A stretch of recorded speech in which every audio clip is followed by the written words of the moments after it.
Hi, it's Rosie. So in this video we're going to continue with the altered dollar store book, notebook. And this time we're going to go ahead and add papers. Or we're going to select our papers and we're going to distress our papers and do things to our papers. We're not yet going to bind it. I personally don't bind until I'm completely ready. Like I've done all of my pockets and all of my, ephemera, and so I can kind of see how fat it's going to be. So like for instance, I'm working on this one outside of the videos, and I haven't bound it yet, but I'm filling it up and I'm distressing the papers and I'm doing things to it. So that's the way I like to work. It gives me the ability to pull papers out if I don't want them, if it's too fat, and it gives me a lot more versatility. So today I'm going to be using a variety of papers. Let me put that to the side here. So I was bad at this in my last two videos, so I'm going to go ahead and make sure I point out who everything belongs to. These are from my Porch prints, and they're called the Newspaper Roses. So I'm probably going to use some of this. Some of these are on labels, and some of them are just regular paper. Actually, these ones are all on labels. So that's my Porch prints. I'm going to probably use some of these. It's the Enchanted Journal.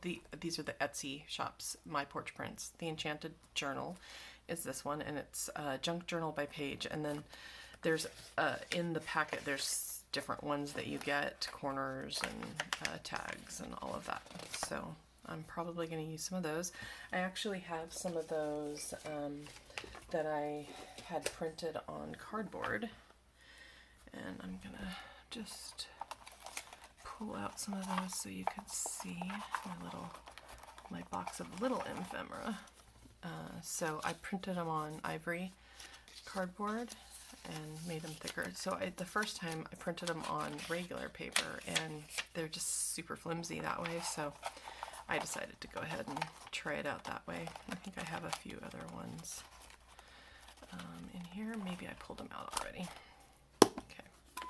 Oops, I got this at Tuesday morning. It was full of cards, and it's a little music box. I didn't mean to make the music go, but now that it went, I'll just explain. It had some cards, so these definitely are going to be going into some of my, I'm probably actually going to use some of these today because I'm doing a purple-ish themed book. All right. Let's do that. So that's the Enchanted Journal, Junk Journal by Page. And then these are vintage receipts. They're on labels, so I can put them on cardstock. And they're from Allure Books Craft on Etsy. And then I might use some of these. These are from Shabbydabbydoodah. Not all of them are going to match the theme I'm going for, but there are a few that have the color schemes that I want, so I might pull out a few from there. And then Yiddzy Designs did this one. It's called Midnight Dream, and I definitely I thought at first that I would just actually make a book journal out of it, which I might eventually, but I've been using a lot of piece elements of these pages. Like I'll tear out the rows and paste that on, glue that on to a page. So yeah, I'm probably going to use a lot of this because, as you can see, it's purple, and I love purple. And for the ones like this, if I do end up using a whole page, I would distress, I would do dyeing of the whole page to so that I have the other side, I have a little bit of interest. And I'll show you what that looks like. In that one that I just showed you earlier, I did that on one of the newspaper roses. And so, I just cut it out and I colored it. This isn't the actual color that it came in, but I did a hot pink, or let's see, I did this sparkling Sasha on the unicorn spit over it so that I could have colored paper. Anyway, so today we're going to be doing that, and there's going to be a lot of me using the dryer, so I'm going to fast forward through a lot, but I just want to show you what my process is. I'm also going to tear out some of these pages and use some dye on them to make them delicious looking. Here, let me see. I did have a page. Well, I can't find it. I'm not going to waste our time. And then I have some things that aren't dyed yet that I'm going to dye in purpley colors or pink colors. Like these are just like the Office Depot cards. So once I dye it and get it done, here's this. I'm going to just chop that off, and then, this is going to be probably reduced size, and then I'll just go ahead and use it with stuff over it. I'm going to dye those little coin envelopes. These are ledger pages that I found at Office Depot or Office Max, and I love the way they fill after you put the water and the ink and stuff. This didn't turn out as good as I wanted it to, but I did some others before where I stamped it, I dried it, and then I put color over it, and the stamp stayed pretty good all throughout. Let me see, I could probably show you that in the book that I have been working on. I have several books that I'm planning on. So this is what I did. So I stamped that first, dried it, and then I went over it with some wet, stain, and it stayed pretty good. I really like the way it stayed, but I can't recreate that effect on this. So I'm probably just going to go ahead and dye it and then stamp it. So yeah, there's that. I also am going to do some of these. I went ahead and bought some Admit One from Office. I just kind of shopped at Office Depot the other day when I was getting prints. I don't have a printer, so I print everything at Office Max or Office Depot until I get a printer. So I dyed those, and then they didn't have the little thingies, so I just went ahead and used my little punch and punched it. Okay, so let's get to it. Oh, one other thing I wanted to show you these. So these are papers that I've already dyed, coffee dyed. And I don't know about you, but coffee dyeing is super labor intensive. And I have to be in a good place because I have fibromyalgia, so I have to be in a good place on a Saturday, feeling halfway decent to be able to do this. So maybe once every couple of months I'll just do a whole big batch. I did try to do some sun dyeing. It's a funny story. I tried, it was a really, really hot day about a month and a half ago, and I thought, oh, this was a perfect day to do sun drying. And so I had all my papers out. I have a place out in my backyard that I could lay them all out and hold them down with rocks, and it was a tiny bit breezy, but not bad. And by the way, I'm in California. So yeah, I went through the whole day, got a bunch of them done. I think some of these were sun dried, and I got pooped out, and there was maybe 5 or 6 papers left out there, and I just said I'll pick them up tomorrow morning when I feel better, and I went to bed. That night was the dry lightning in Northern California, and fires started. And I was woke up by the lightning, of course, because it was so much. And then I also noticed that there was a flashlight going in our backyard, and I thought, what is going on? My husband stays up really late, so he wasn't upstairs, I get up and walk over to my backyard, look down, and he has his headlamp on, and he's gathering up all my paper so that it doesn't get wet because he thought it was going to rain. Anyway, I thought that was funny. Okay. It's cute. My husband does stuff like that. Okay, so these are the coffee dye. Sorry, I'm so dumb sometimes. These are coffee dyed. These are from like travel journals, or no, yeah, the longer journals that you could buy in the store, and I just I unassembled them and coffee dyed them. These were sun dried that same day. Oh, I should.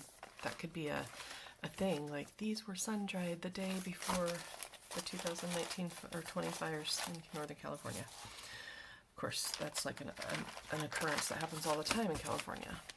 And these were oven dried. So I have a mix here of regular just copy paper, and then I have some of the parchment paper.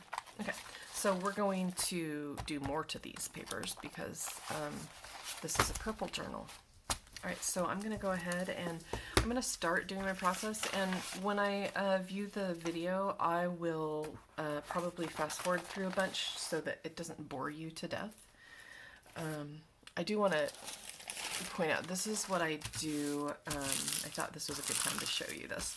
This is what I do my cards on when I'm dyeing them, and you could see the lines here. So I just, put them on there, and I thought the other day, wow, this is actually, I'm gonna keep this paper because look at that side. This is, I could like tear it up and crumple it and then paste it on, and it'll be like a little element of interest. Anyways, I think that what we as journalers have learned is that you use everything. You keep your scraps, and like today I have actually on my computer Gail running. She's actually right now she's creating ephemera, and she's showing some Happy Mail that she got, but she's been using her scraps, her Scrappy Saturday, or I can't remember exactly what it's called, but yeah, just use your scraps. There's lots of stuff we could do. Okay, so I'm gonna go ahead and pull out one of these little signatures in here so that I can coffee dye these. And you better believe I'm gonna use this. That's like perfect. I might even use this as a, I might tear this out and use this itself as a journal. That's a good idea. I think I'm gonna do that. Okay. So then I need to go and find the middle and get the yarn out, or the thread out.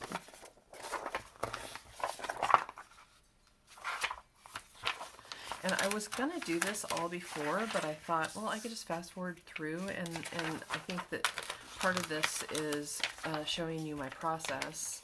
And for those of you who are newer to it, it could give you like ideas on how to do it. I mean, like, I do some things almost exactly the way other people do, but most of the time, I just go, oh, that's, oh, okay, that's how you do it. And then I just go and do it on my own. I don't necessarily always follow exactly what the others are doing.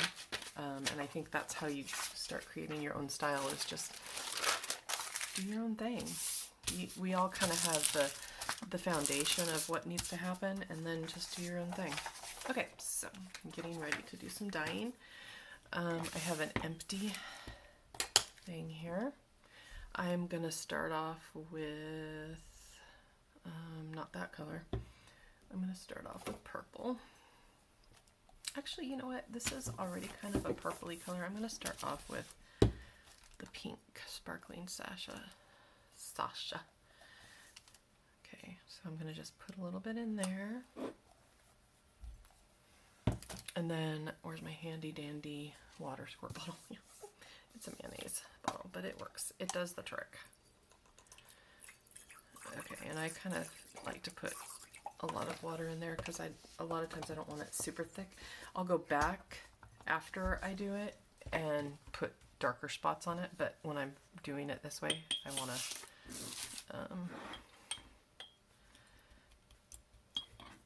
do it a little bit lighter. And you have to kind of mix up the stuff because it's gloopy. Okay. So this is pretty simple actually. Oh, a lot of times what I'll try to do is do this first, and then while I'm like doing things, this is kind of creating some like splotchiness. So that's how I got the splotchiness, is by doing this first. So, and then I just kind of run the dryer over it a little bit to kind of set that in before I go over the whole thing. Okay, now I'm going to turn it back over and do the front.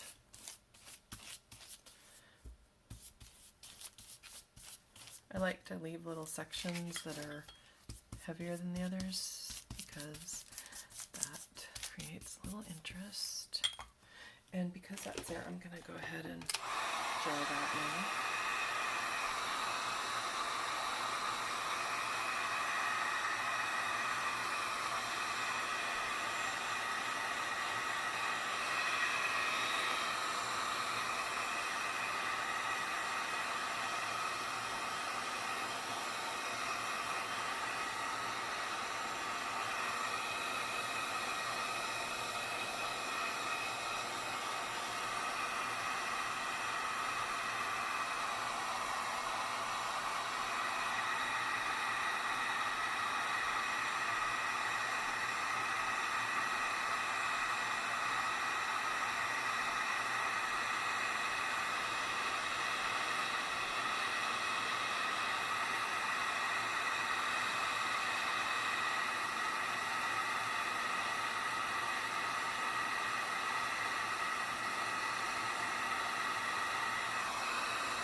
So those will kind of dry in and create the stuff that we want to happen. That's going to look pretty. So I'm not going to do on camera all of these. I mean, I'm going to film it on camera, but I'm going to cut out a bunch. I'm just going to do a few little ones just to show you my process, and then I'll finish it up. And then I'll finish it up and come back when it's all ready to start getting assembled.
I'm going to do that times like probably 10.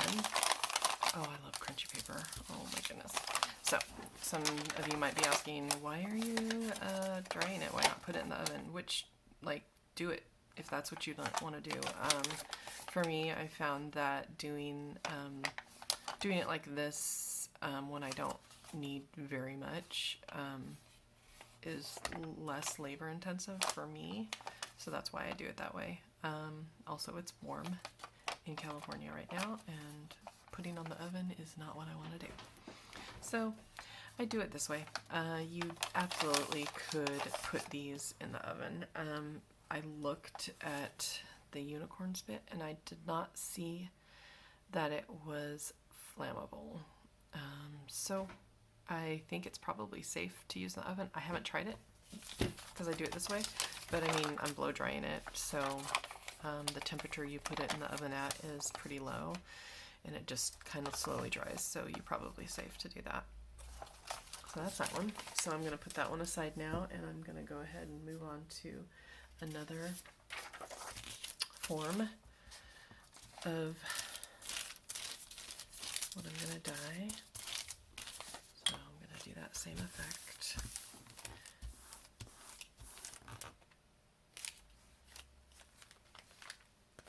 Okay, I love that. Okay. And then while you're drying this part, that can also get some of the effect.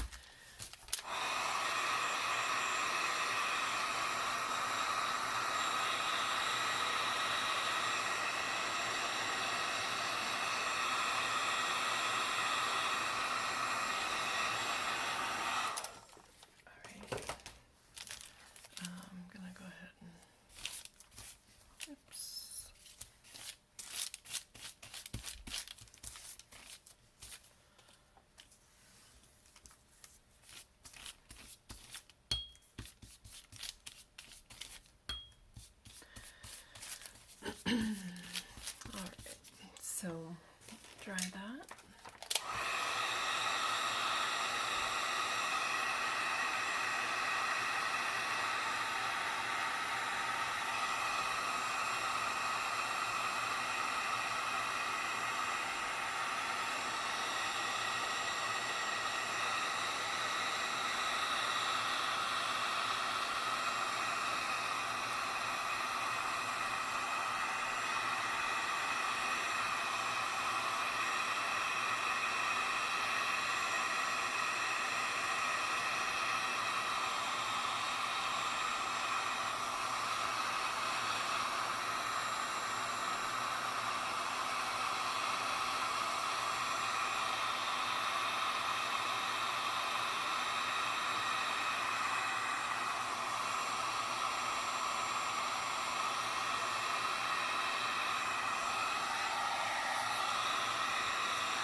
The paper is crunchy. Okay, so before I move on, I'm going to go ahead and, well, I guess I can keep this, it's not that wet. I'm going to go ahead and do some of the stamping that I wanted to do on this page. Get my Tim Holtz stamp out. Stampers Anonymous. I love all of those. I have a few more coming.